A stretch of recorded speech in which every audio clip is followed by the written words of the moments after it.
Cold War Prepper, this is Lee. Wow. I don't know how many, let me see how many people are here. We've got, it's not showing me. So I think Scott Hummer is here, but it's not showing me the number who are live. It may take a couple minutes for people to get here. One, Scott Hummer, I believe. Okay. I don't know if you were here last night or not, but what a gift. We were able to have Franklin Horton on, and it was just a fantastic discussion. Unbelievable. And what a treat. What a great guy. Um, I'm finding, hello, Triple G Farms. I'm finding that, as I dig more into this little group of collaborative writers, hello, Diana, too. Welcome. We've got Chris Weatherman, the A American. We've got Steve Smith. We've got Franklin Horton. We've got Bill Forston. We've got all these different guys that kind of work together and collaborate. And each one of them has their own style. Each one of them has their own characters, but they're pretty much focused on the same thing, and that is giving us some tips and tricks about how to survive in a post-apocalyptic world in a fiction format. And so just thank you so much to these great guys and the time that they put into it and their efforts and their investigation into learning new things, so this or their experience, whichever, so that we can get all this wonderful information that they're providing to us. Hello, Camper Van Clark. Welcome. So just a couple of things. Reference our discussion last night, reference a discussion. I don't know if you follow Green Greggs or not.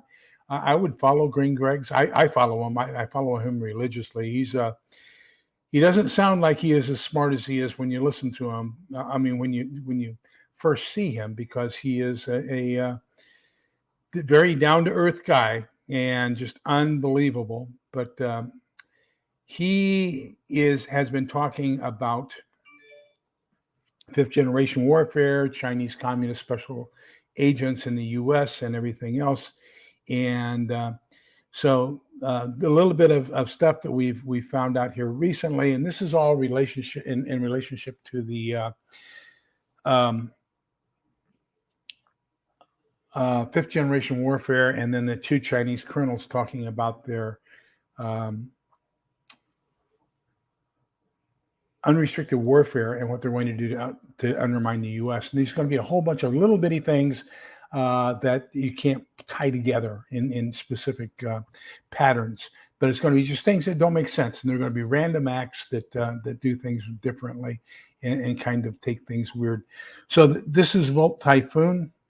This was discovered by Microsoft. It's basically a bug, and the whole purpose of it is to take out our grid system, and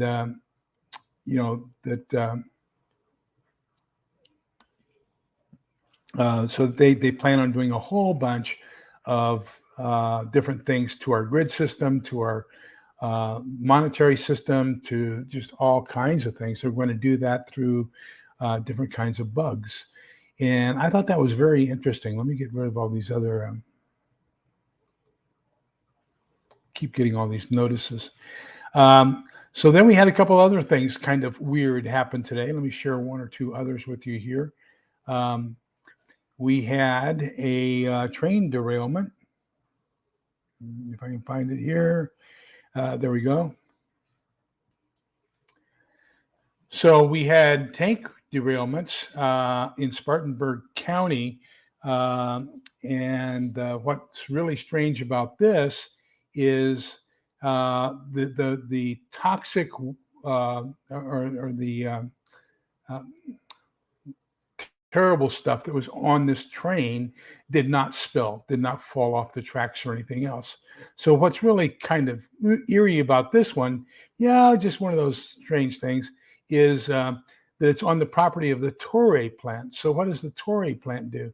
Well, the Torre plant makes all of the special filaments and things for the wings and stuff, the high tensile strength wings on our fighter and bomber aircraft. So that would have contaminated the ability to make all the special wings that they have for all of our aircraft if the contaminated rail cars had gone off of the road.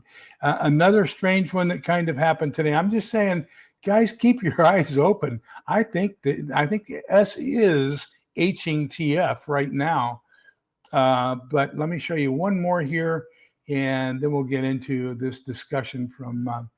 So I did Volt. We can do that. We can close that one. There we go. We had explosions at a Pittsburgh power plant. I didn't bring that one up. Yeah, there it is right there. So this is Green Greg's. This is his channel, and he's talking about a Pittsburgh power plant had some explosions today as well. I haven't watched it yet. As a matter of fact, it had just come up when I went live. But we've got strange things going on all over the place. And the more and more you look at it, the more and more it matches the entire genre of what the two Chinese colonels said. All these little things that are going to take out strategic little points throughout the U.S., and we aren't going to be able to put the dots together. So beware. There are special forces, Chinese agents in the U.S. There are multitudes of train wrecks, train derailments. They found 3 tracks yesterday during their inspections that had been messed with, and they got them fixed before they caused a derailment. Today we've got a derailment, plus we've got an attack on a power station. I mean, it is hitting the fan here in the U.S., so keep your eyes open. Make sure you're well stocked, get a good plan, follow your plan, do everything you can. I think we are right. The cue ball is hitting the 8 ball right now. We are not behind the 8 ball, but we are at the point of being hit by the 8 ball.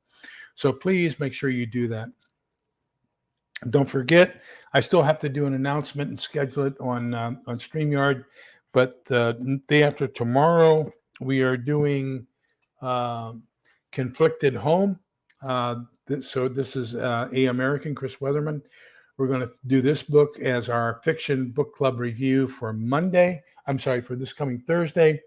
In August, we're going to start alternating. So August, we'll do Franklin Horton's Borrowed World. Then in September, we're going to do volume 10 of A American. Then in October, we'll do book 2 of the Borrowed World series, which is Ashes of the Unspeakable. Then we'll go back to Chris for the next month. We're going to do that rotating between the 2 authors. So I think that's going to be kind of great. Hello, KP Heathen. Welcome. So that's what we're going to start doing starting the last Thursday of the month. Starting this month, we're going to alternate. So we'll do A American this month. Next month will be Franklin Horton, and we'll just alternate. Now we are expecting another Steve Smith book to come into the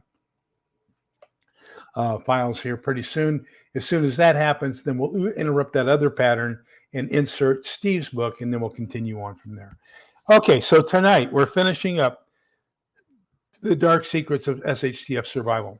There are 2 more. We've basically done sections 1 and 2. There are also sections 3 and 4. I am choosing not to do those over YouTube because I have a feeling we'd get a couple of hits due to the content of what they are. So let me read to you section 3 and section 4 titles.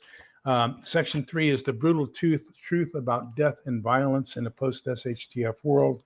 And then part 4 is After the Collapse. So let me give you a couple of the what you need to know about violence after SHTF.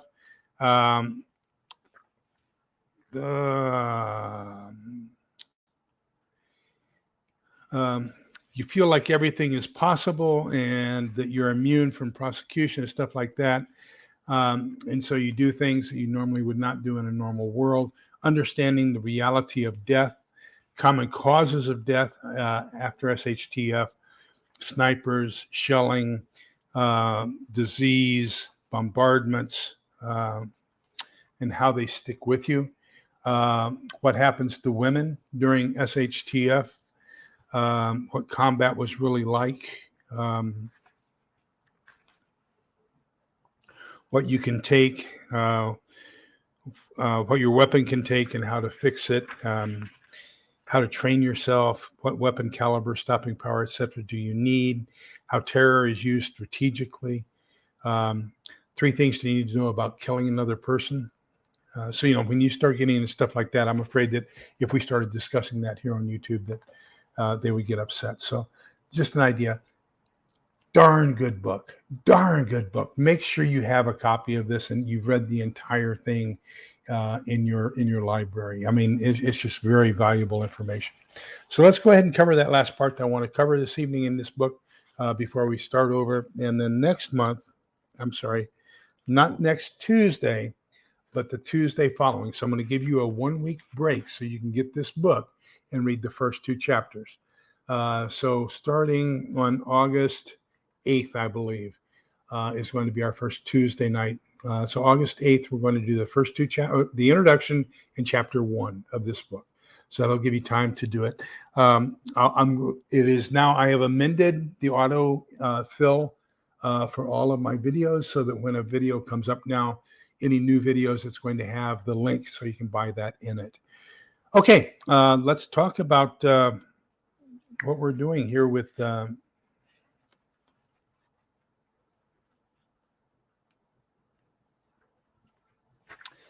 Begovic.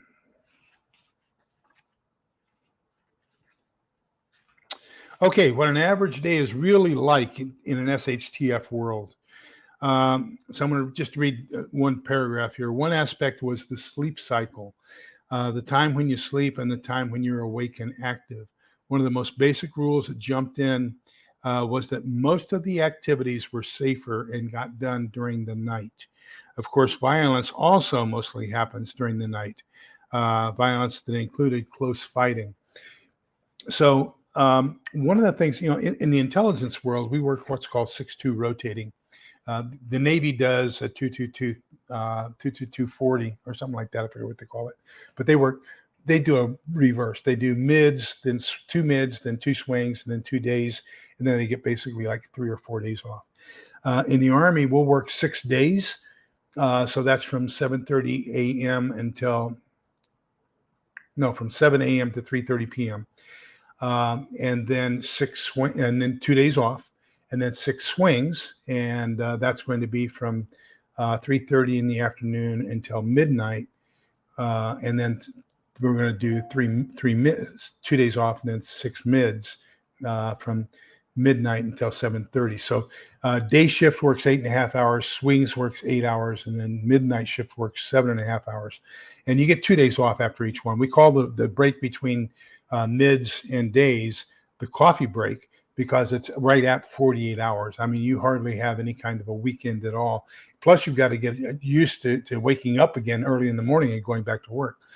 So that circadian rhythm that you develop when you're working on mids, when you're working on a rotating schedule or anything like that, when you're up at night, when other people are asleep, that can really mess up your mind and it can really mess up your physical capabilities as well.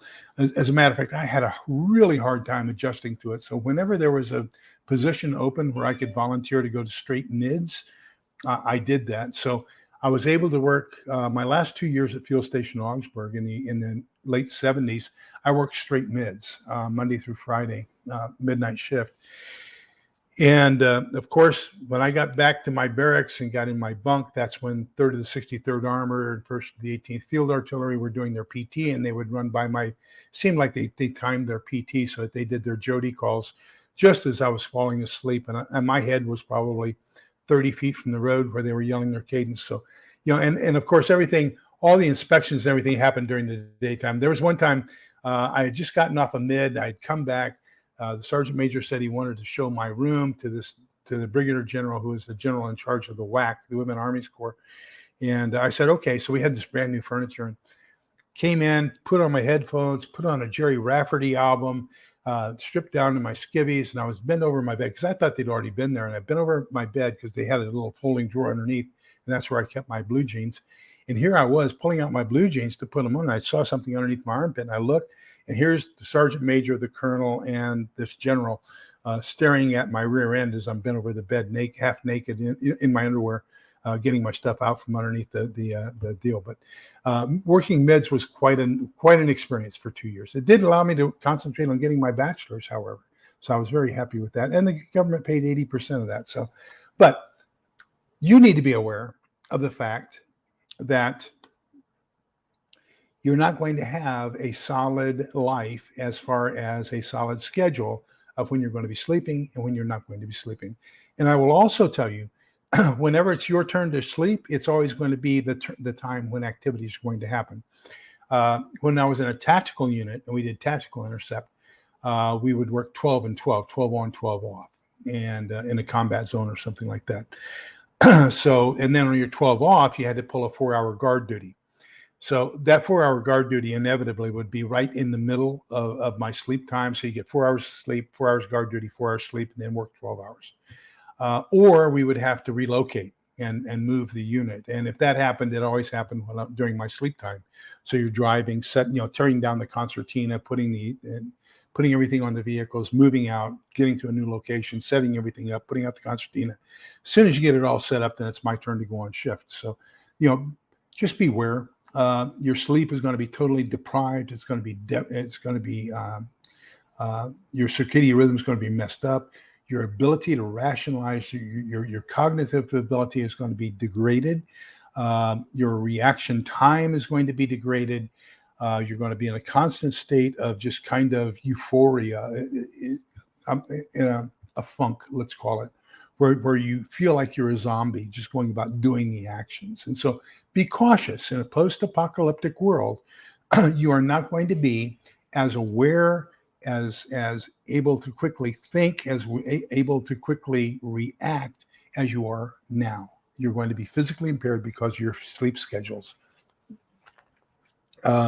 because of your dietary, because of stress, because of a lot of different things. It's just you're going to have a totally different sleep cycle. The next thing he talks about it was so strange not to have bread.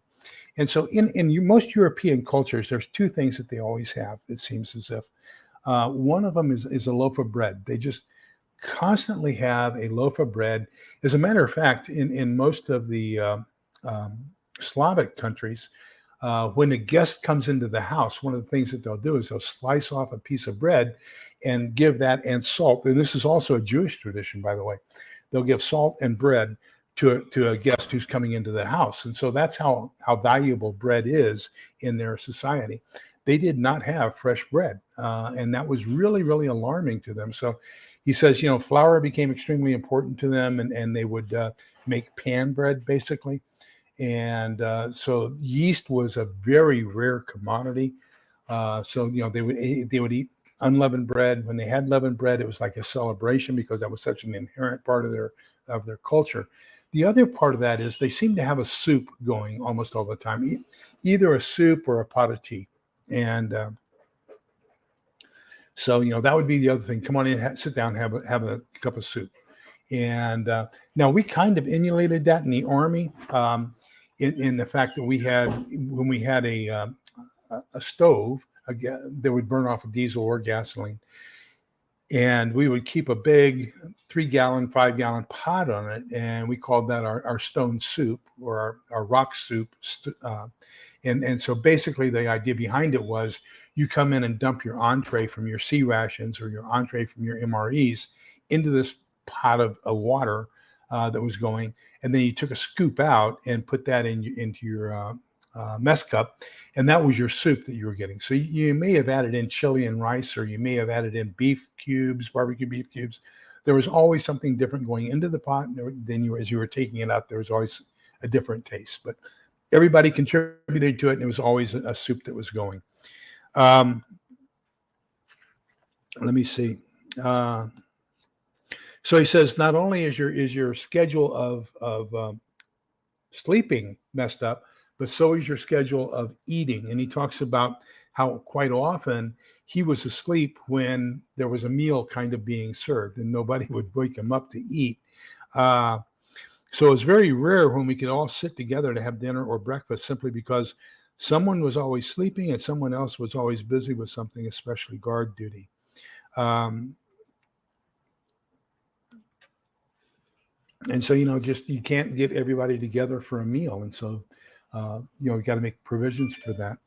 Um, so he was a nurse. I didn't know this until reading this, but he just now mentions it that he was a nurse prior to SHTF, and so he had skills. And hello, KP. Oh, KP, I already said hello to you.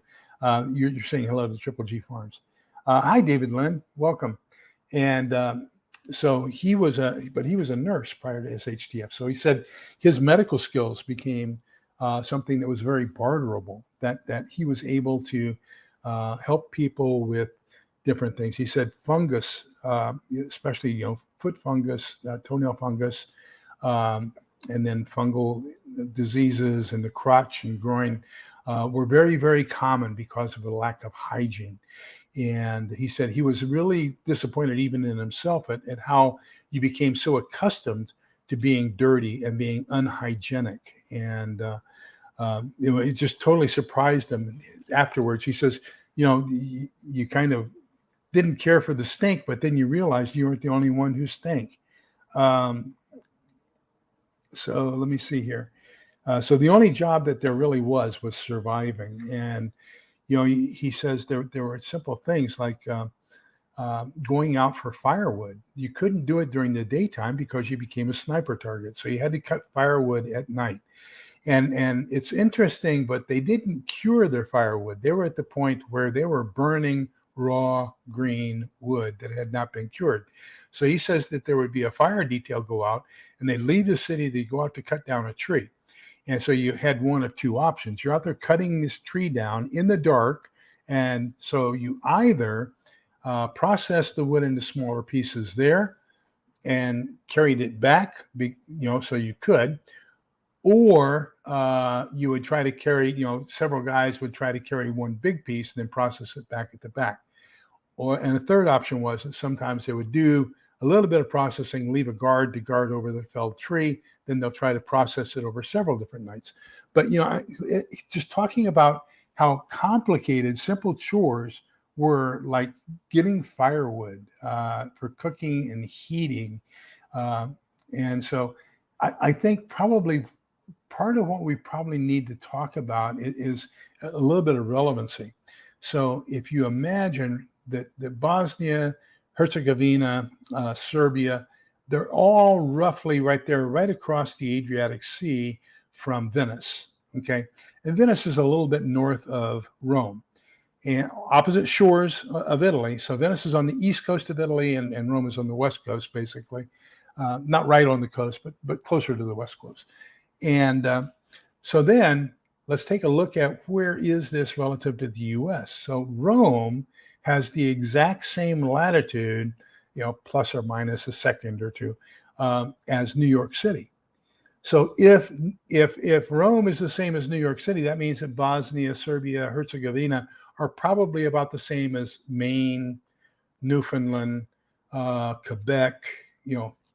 We're getting into Canada as far as where he was. So imagine how cold the winters get and how important wood becomes in the winter to keep people alive. He says another thing was that there was no school for children. And they tried to homeschool them, but then all of a sudden, hello, Little Lone Prepper, welcome. But then all of a sudden, after they tried to homeschool the children for a while, what they realized was there were other things more important than homeschooling. Survival, firewood to keep warm, foraging for food to stay alive, and things like that. So other things gave way to homeschooling. They didn't have, the formal homeschooling that they had. They didn't have an educational system at all. And the kids were deprived of school, kind of like what we did here during the lockdown, where our children went basically for a full year, almost a year and a half without school. Same thing happened to him. He says the chores were endless. Whether and they seemed as if something was always in short supply. whether it be water, whether it be um, firewood, food, almost everything. He says you never had anything in, and then if you did have everything in supply, then you were concerned about health. Somebody had diarrhea or dysentery or something, different things were happening. He said there was always something, and you were always extremely short of a critical element that was going to keep you alive. And so he said one of the things they had to do was they had to improvise. And so as a carrying system, and this is in that area. Let me read the paragraph above. That's about the chopping wood. The first problem was that we did it in pitch darkness. And after that, the next problem was how to carry it. Either carry it in bigger pieces and be slow and vulnerable, or chop it down and cut into small pieces, which cause you to spend more time and be exposed in that place, which was also not desirable, or to lead somebody to guard it while others took down pieces, or go it all together and risk that someone else would take the rest before you got back.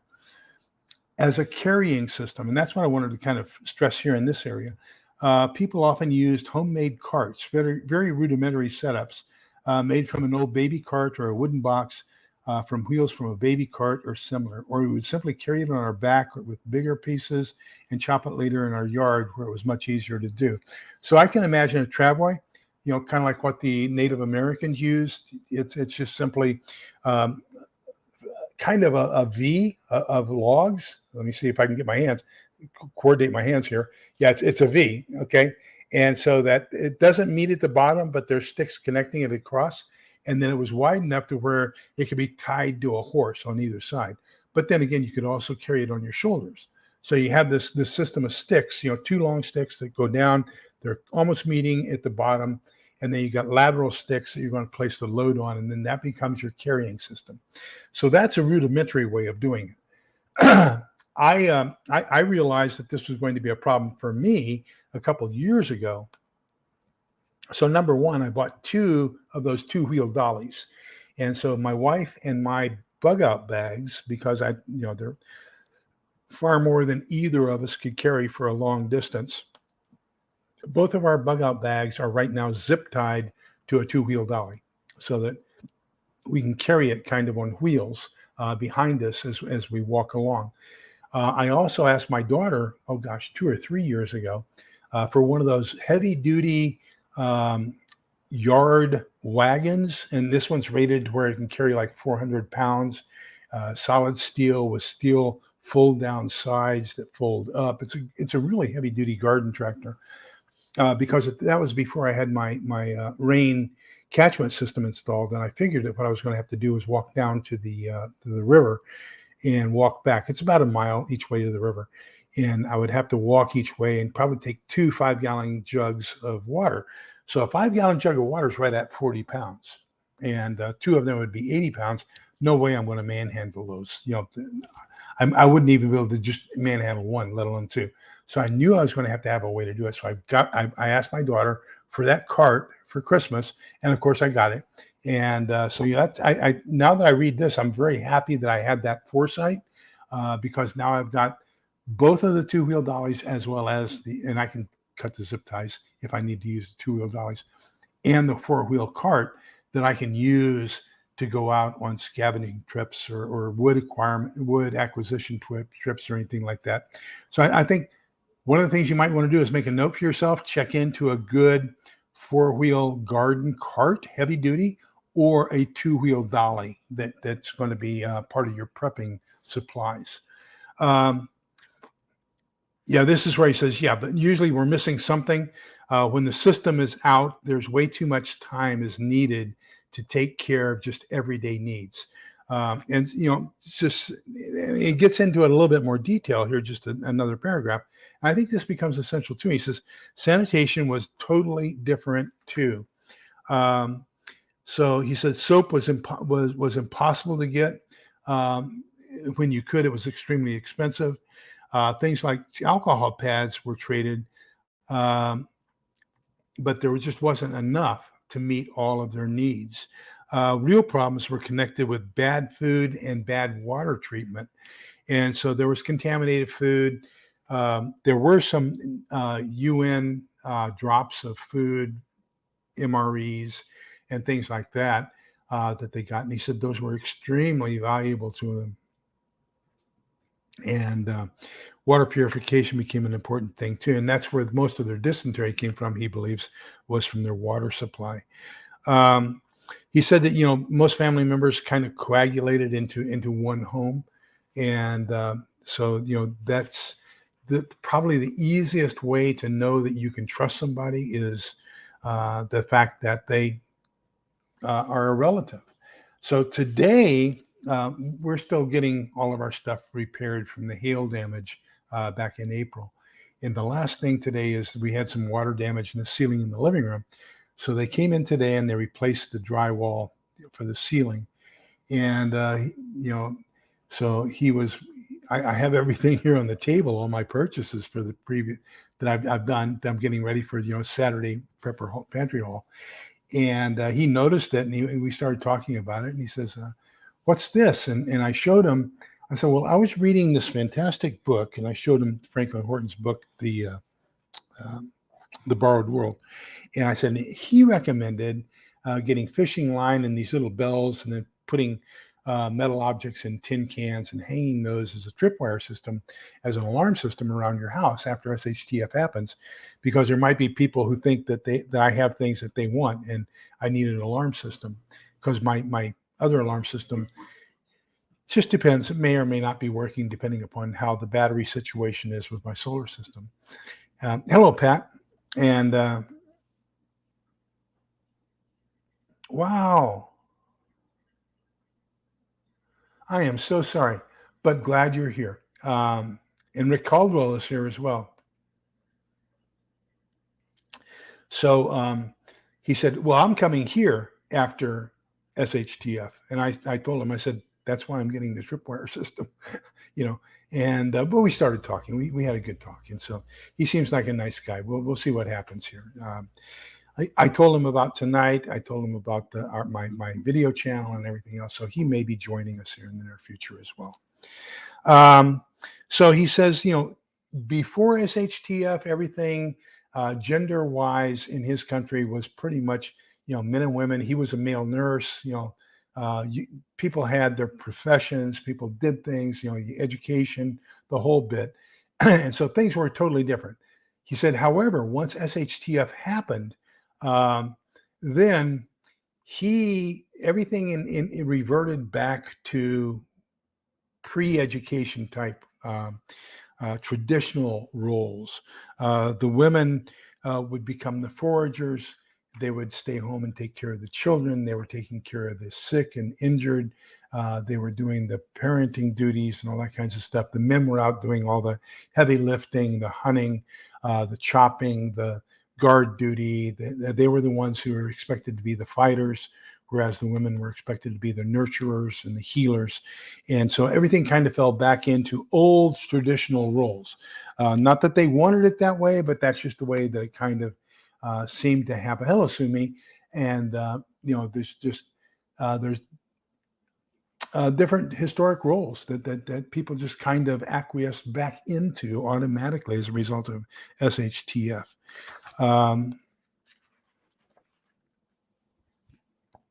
There's one task that they did every day, and it's called scavenging. And so he said, they had scavenging crews going out looking for things all the time. So I think he said there's weird things that they were looking for, like shoelaces. There were certain types of shoelaces, the cotton shoelaces. And so you say, why were shoelaces so important to them? Well, the main reason was because that's what they were using for wicks in their oil lamps, so they could see at night.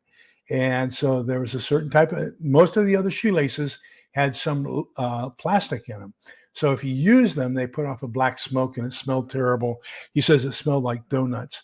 But, you wanted this one particular type of shoelaces. So they were always looking for that. They were looking at corpses and everything else for their shoes, for shoelaces and other things. So some of the things he recommends that you have available to you, I don't know if you've purchased it yet in your scavenging kit. Of course, first you're going to want something to carry it in, that heavy duty trailer, the 2-wheel dolly, dump bag, something like that. He recommends a crowbar because it's a great tool for taking down wooden door frames and similar things to gain entrance to houses. Um, he said that he always carried a small pot that had a lid on it that could fit underneath the car because they would go underneath the cars, puncture a hole in the gas tank, and then collect the gasoline in this little pot. And so everybody carried that so that if they found a car that had gas in it, they could steal the gas. Or scavenge the gas, I guess I should say. They were always looking for spare batteries, candles, wires, ropes, soups, soaps. I'm sorry, that was soaps, not soups. Anything that would make life easier and nicer. Um, Simple things like the Gerber or Leatherman style multi-tool made life so much easier in those days. So let's talk about what we need probably for a scavenging tool if we're going to go out and look in abandoned buildings to acquire stuff. You know, of course, that crowbar is going to be critical to gain entrance, and then you might want to have an axe or a hatchet or a sledgehammer. You might want to have a chisel. Another good thing would be to have a hacksaw or a set of bolt cutters. And you can get all of those at your local Ace Hardware, Home Depot, Lowe's, or anything like that.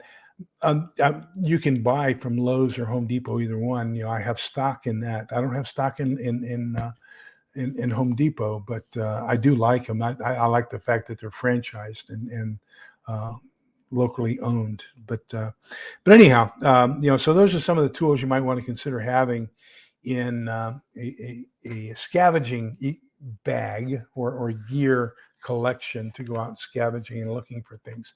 So you got to carry your tools there to do the job, and then you've got to be able to have enough space left over and enough weight left over where you can, the things that you acquire, you can bring back to your local group, wherever that is. Okay, the reality of gangs when SHTF happens. So they primarily became one of two things: similar interests or family groups. And he says that it all depends on who the leader is as to how the gang acted. So he says he kind of thought of his family as being a gang because they were extremely loyal to each other. They fought together. They lived together. Everything they did together was planned and everything else. Sue me, probably bungee cord would be a fantastic idea. Yeah, great.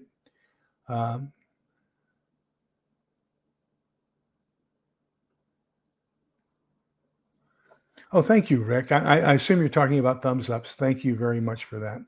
Um, and yeah, to lash your stuff down, if you're going, especially if you're going to use something like a two-wheel dolly. Yeah, absolutely. As a matter of fact, in my pickup, I have a bag of bungee cords, and then I have a webbing that to cover the back of my pickup, because if I'm going to use my pickup for scavenging during the first early hours or early days of SHTF, then I probably going to want to tie things down. So you're absolutely right. I keep a bag of bungee cords and a bungee cord type net that goes over the entire back end of the bed of my pickup. So you're absolutely correct. Great observation. Thank you, Rick. That's very kind of you. But then the other kinds of gangs, you know, what were they? And so he kind of talks about these wolves, if you will, and their sole way of wanting to exist was to take from others. So their idea was, you do the work, and then we'll just take what you did. You know, so that was kind of the thing, and that's where it didn't matter which side they were of the war they were on. You know, because remember, we've got an active war zone going on here. We've basically got Christians against Muslims is what's really happening here in the Bosnian War, Bosnian Serbian Herzegovina War, the Balkan War, let's call it, during the Clinton administration. And so that was basically just a religious differentiation, religious fighting, infighting, another form of the 1100s, I guess you would say, religious Muslims versus Christians. And but then you have within your own group that's fighting that war. So here you are fighting this other group, but you've got to beware because there's other groups behind you, to the side of you, who are waiting for something to happen, where either you expire and they can steal what you had, or where they can take advantage while you're, faced with the enemy, and then they can get rid of you and take what you have. So you had to constantly be on your toes for 360 degrees because you've got so much going on all the way around you. Thank you so much, Triple G Farms. Um, Thank you so much. I can't tell you how much I appreciate it. Um, Yes, great idea. Fantastic idea. And they are designed with high impact plastic so that even in the heat of the summer here, they don't get brittle, and they're still pretty much malleable, and they're watertight. So if you found something that you wanted to bring back as far as water, you could do that. They they're very impenetrable, so the things are not going to be poking through them that much. They're designed that way. Yes, outstanding idea. I had not thought of that. Thank you very much. I think that's going to be a great addition. And I've got two of them. I've got the large recycle one, which is a 32-gallon one, and then I've got the 20-gallon one, which is our trash, because there's only two of us, so we only go through about 20 gallons of trash a week. So that's kind of where we are at the end of what I wanted to talk about with him. And then, of course, we go into the stuff that YouTube probably doesn't want us to talk about. So that's kind of the end of Selco's book, The Dark Secrets of SHTF Survival. Let me tell you something. The one thing that I have discovered in my foreign travels, and of course, as I read both Furfal Aguirre and Selco Begovic and Venezuelan Prepper. I guess that's more than both. But the one thing that I realize, having read all of them, is that this is going to be terrible. Get your mind set now that things are going to be above and beyond the pale, that you're going to see things that no living human being should ever be forced to see. You're going to be smelling things, you're going to be eating things, you're going to be drinking things that you probably never imagined. Now is the time that we need to make sure that we have our plans together. Like I said, I've got those two colonels told us their plan. And we see that they're planning on taking out the grid. They've got this worm. What was that called? Typhoon Volt. So look up Typhoon Volt or Volt Typhoon. And, you'd be surprised with what Microsoft found that they intend to do. Read that Unrestricted Warfare by those two Chinese colonels, and they're going to be doing things they don't become obvious that, hey, this is an attack. Three attempted train derailments yesterday, 2 successful train derailments yesterday, a train derailment today. It could have polluted an entire structure that manufactures the wings for our aircraft, our jet and bomber aircraft. So we would not have been able to renew or build any new planes above and beyond what's already being built right now, and what we already have in service. So that's going to impede our further production down the road. And so, there's suspicious things going on, and I think you need to be aware, and I think you need to do everything you can to prepare right now. So, keep your trash can clean. That's a good way. Thank you for that suggestion, Little Lone Prepper.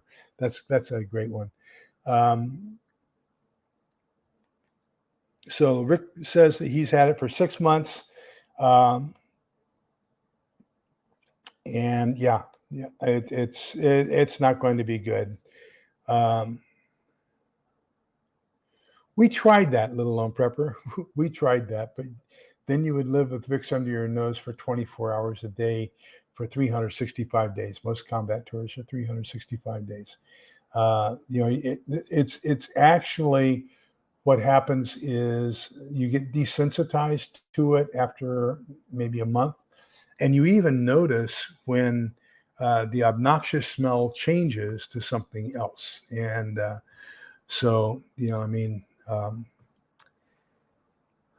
It's like when you don't bathe for a while. You may think you smell funky, but you don't smell as funky to yourself as you do to other people. And but when other people around you smell just as funky as you do, you really don't notice it that much. And gosh, but it's a big change when you get clean BDUs and get to take a shower. That's when you notice that's when you notice it the most. Yeah.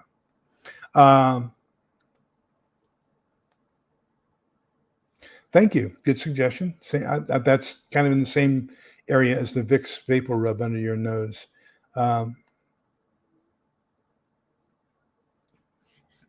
Absolutely true, Scott. Absolutely true. And I think the reason is because he's so brutally honest and he's so brutally truthful. Plus, he's a nurse, and so he's eyeing it from the sense of here's the problem and here's a potential solution, and so or how we solved it our way at that time, and here's some ways we can even improve upon that in the future. So yeah. And Rick says he agrees we're being covertly undermined. And I think the other part of that, Rick, is I think there's an active attempt to divide us, to split us, to cause things.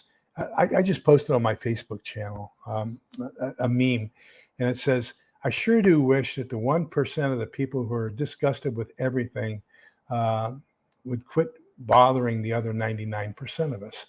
And you take a look at that, and that's basically what's happening is we've got this incitement of these 1% groups, very marginalized groups who really have no significance, who have unimportant issues that we're bringing up to a national level.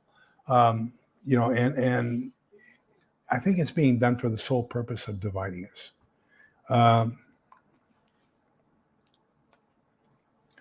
So I think that for me, being spiritually prepped is paramount. Lots of death in SHTF, and after that, I have to get mentally and emotionally set.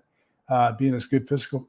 Diana, too, you have hit it on the head. So number one is you have to have your mind straight, and part of having your mind straight is you have to have something to live for, and so that having something to live for is basically going to be something that's beyond, above, greater than you. And that's where religion comes in.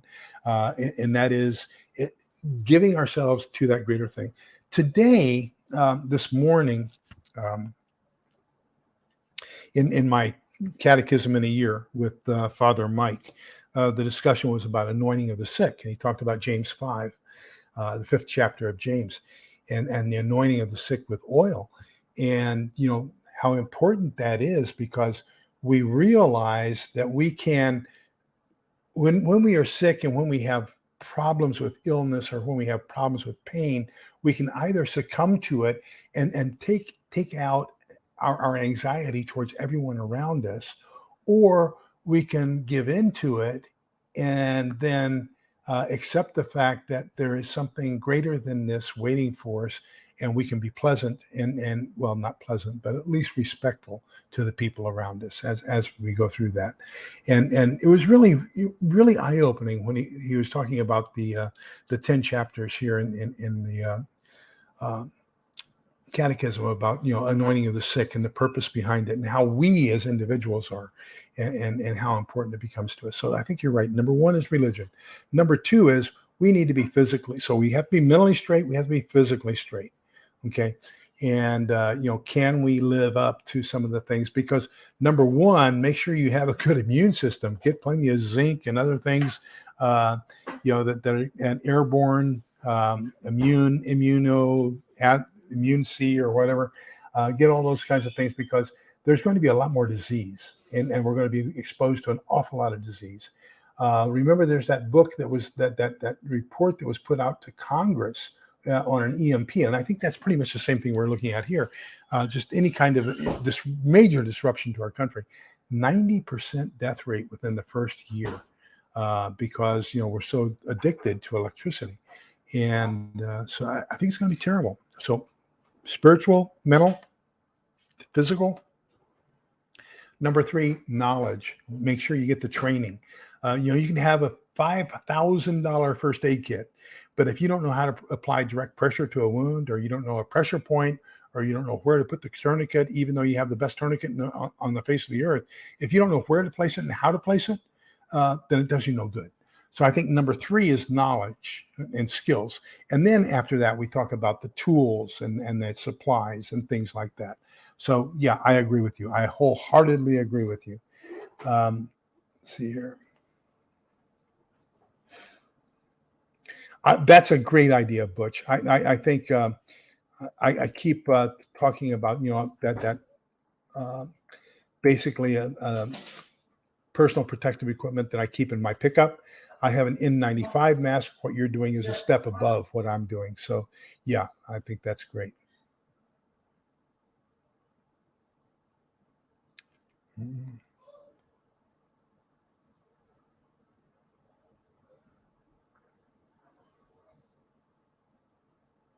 Yeah, I think we are into it. I wholeheartedly agree with you, Triple G. Um, Most people don't know that, little lone prepper. Thank you for bringing that up. So um, the Black Death in the plague, in bubonic plague in London.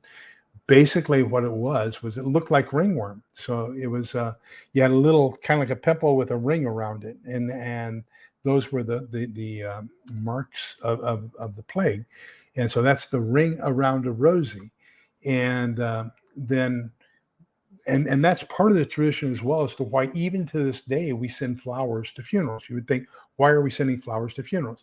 Well, the whole reason is because embalming back in those days did not exist to the extent that it does today. So the body would putrefy very quickly and become extremely obnoxious with odors. And so the way they tried to cover those odors was with flowers. And so that's how the tradition of flowers came, was to try to control the odor of a decaying body. And so that's in the song Ring Around the Rosie, a pocket full of posies. The posies are there basically to ward off the stench of the decaying body as well. And then, of course, ashes. So what they tried to do was to stop the spread of the disease. They would cremate all the bodies, and then they say we all fall down because the mortality rate was so high. Um, Yes, Rick, and we are in total agreement with that. I think that there is an active attempt to divide us, and and I think it goes all the way up to the top. Um,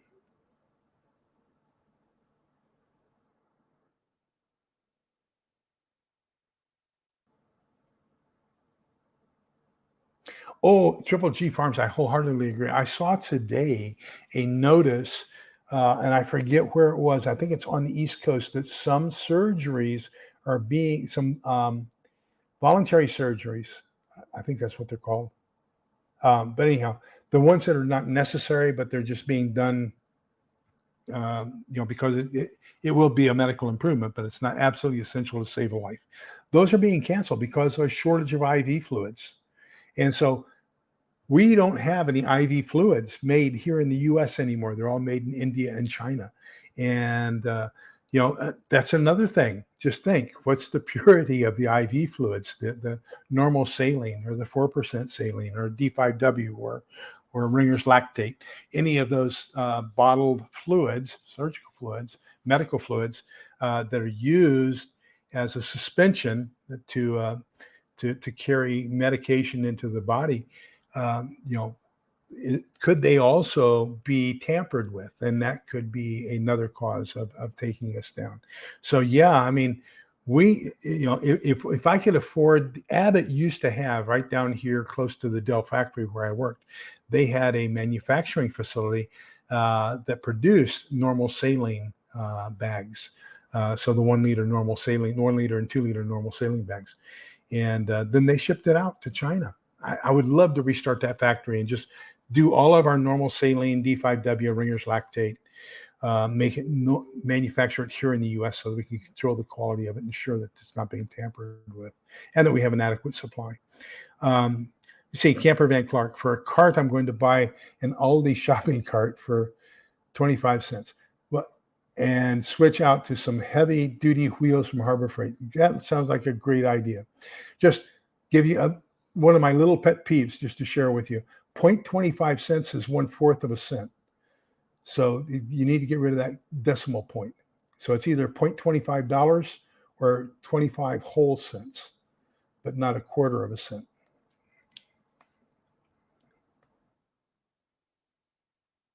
Uh, Triple G Farms. Uh, so Diana 2 is asking a question. We're going to wait for Triple G Farms to respond to that. And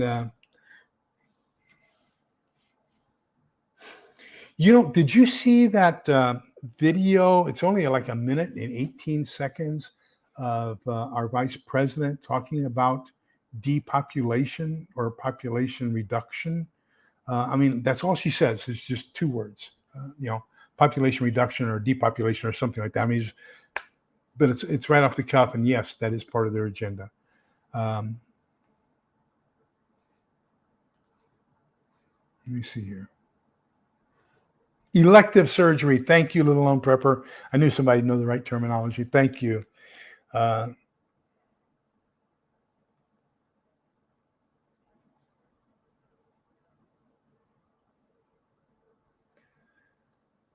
It does not surprise me at all.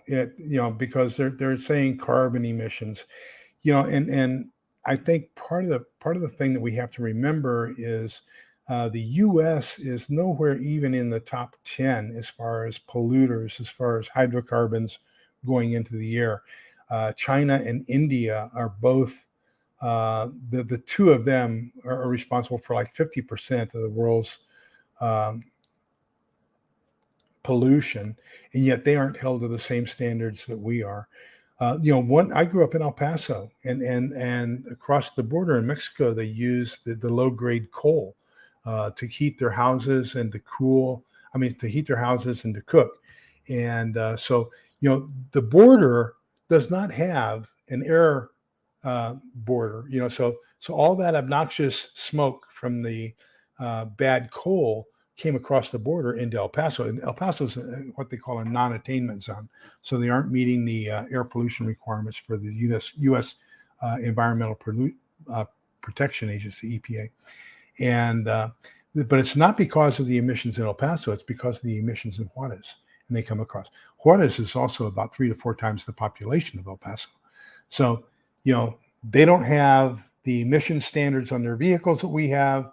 They don't have the emission standards on their heating systems like we have, or their cooking systems like we have, but yet we're being punished because that's being measured in El Paso, and it's just totally terrible. But Mexico has a very serious problem with emissions as well. Wow, I don't even know what prazosin is, but we're going to have some medical issues here in the very, very near future. I agree, wholeheartedly agree.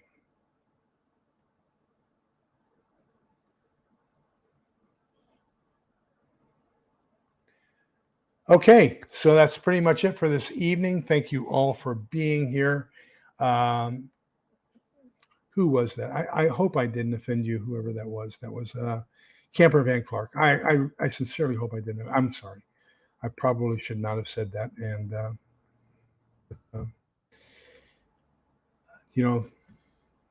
hopefully you'll take it as a loving correction and be back and continue with your fantastic comments. Hope I haven't driven you away. But anyhow, let's see here. We do have a couple more.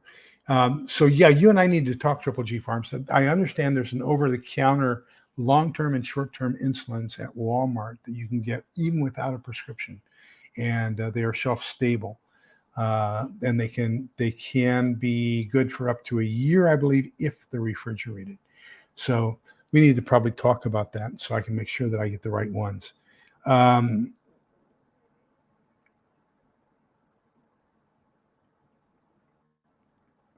Amen. I was talking to some people who were type 2 diabetics, and they were complaining about, they're not going to have their medications.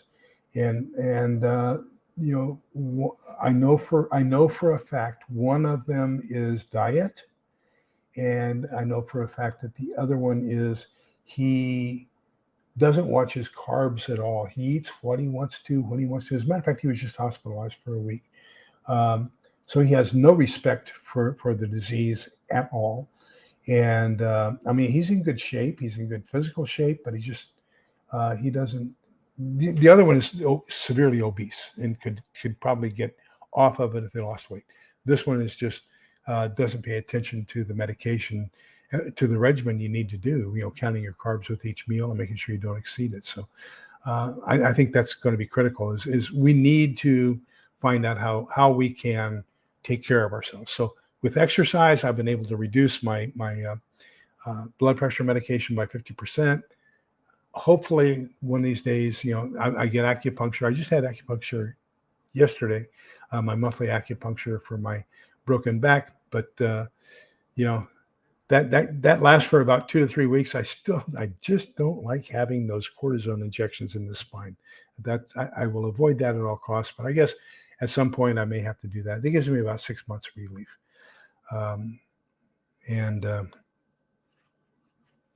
But yeah, it's just not a pleasant experience. So let me get up here. Let's check this out. Gosh, as I'm getting ready to close, everybody comes up with great comments. Thank you. I can't afford to convince 300 fish mocks and 3 more Animox from Chewy. Yes, your fish become extremely important because you may have to eat those fish sometimes. So keeping them alive throughout the entire SHTF is going to be extremely important. Triple G, that would be fantastic. As a matter of fact, tomorrow, Friday, we're driving up to Brownwood, and we're going to have lunch at what is it? It's a big Texas guy that stands outside. They have the best wheat rolls in Texas. Their barbecue isn't all that great, but they have great wheat rolls, and they have the best apple cobbler in Texas. Gosh, I can't remember the name of it. It's my wife's hometown. We're going to go up to Brownwood and visit with her family Friday afternoon. Okay. Sandy Errand. Hi, Sandy. Welcome. Has a daughter with type 1. And so Sandy, when Triple G and I talk, absolutely, I'll be happy to share it with you because that's what we have here. We have a brittle type 1 in the family, insulin pump dependent. So, that's how I know a little bit about counting carbs and how you have to take care of yourself and make sure you're eating right and everything else.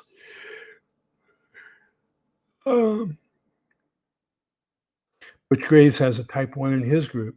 So that sounds good. So what we'll have to do is at some point do a little bit of investigation. I'll get Triple G back on here with me again and see what we can do.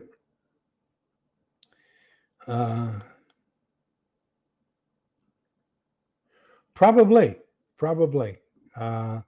I'm not too happy with mine. As a matter of fact, I told the hospital that he's affiliated with that if he were, I'm going to a different orthopedic surgeon because when I broke my metatarsals, he ordered me a bone,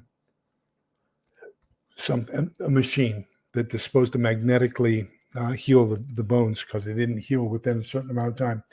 But it was 3 days prior to whenever Medicare was willing to pay for it. And so it took me 4 weeks to convince him that I didn't have it. And he said, well, we'll just get it at your 8-week follow-up. Not that I'm getting the thing that's supposed to fix you on 4 weeks after you're supposed to have the follow-up to saying it was fixed. But it's crazy. So, yeah, we'll get together on that.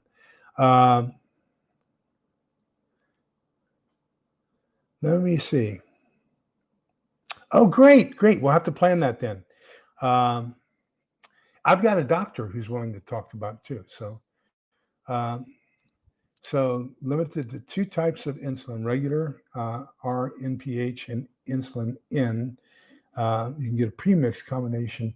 So what we get here, just one second, is, I believe it's a mix.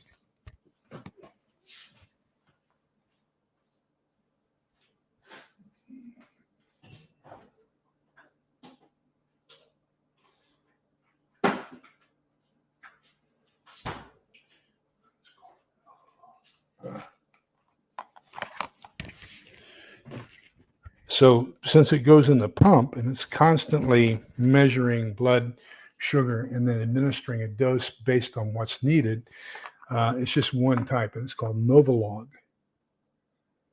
So that's what we use here. And insulin aspart is the generic name. But anyhow, so, well, that's great. Thank you all so much for your participation. What a great book this is. Please get it, add it to your library, read it, read parts 3 and 4 that we did not cover here. Just a phenomenal book. Listen to the people who have been there and done that. Listen to what they've learned. Simple things like how important a cart becomes, or how important a two-wheel dolly becomes, or how important having a pry bar or a bolt cutter becomes, in the importance of having a stockpile of candles. He talks about barter items, and so he talks about the timeline in this book about when different things became had higher and lower values. Candles had higher value at the beginning, right after the batteries for the flashlights wore out. But then, as people got accustomed to not seeing at night, not having light at night, they didn't have the same value. So read this fantastic book. Strongly recommend it. So with that, remember, we're going to go to the book of Numbers, chapter 6, verses 24, 25, and 26. And the Lord bless you and keep you. The Lord let his face shine upon you and be gracious to you. The Lord look upon you kindly and give you peace. So remember that we're all in this together so we can come out the other side together. I sincerely hope I didn't offend anybody this evening. And Camper Van Clark, I apologize. So remember that please be kind, polite, and respectful to each other, because togetherness is the key. Take care, everybody. Have a great evening. Bye-bye.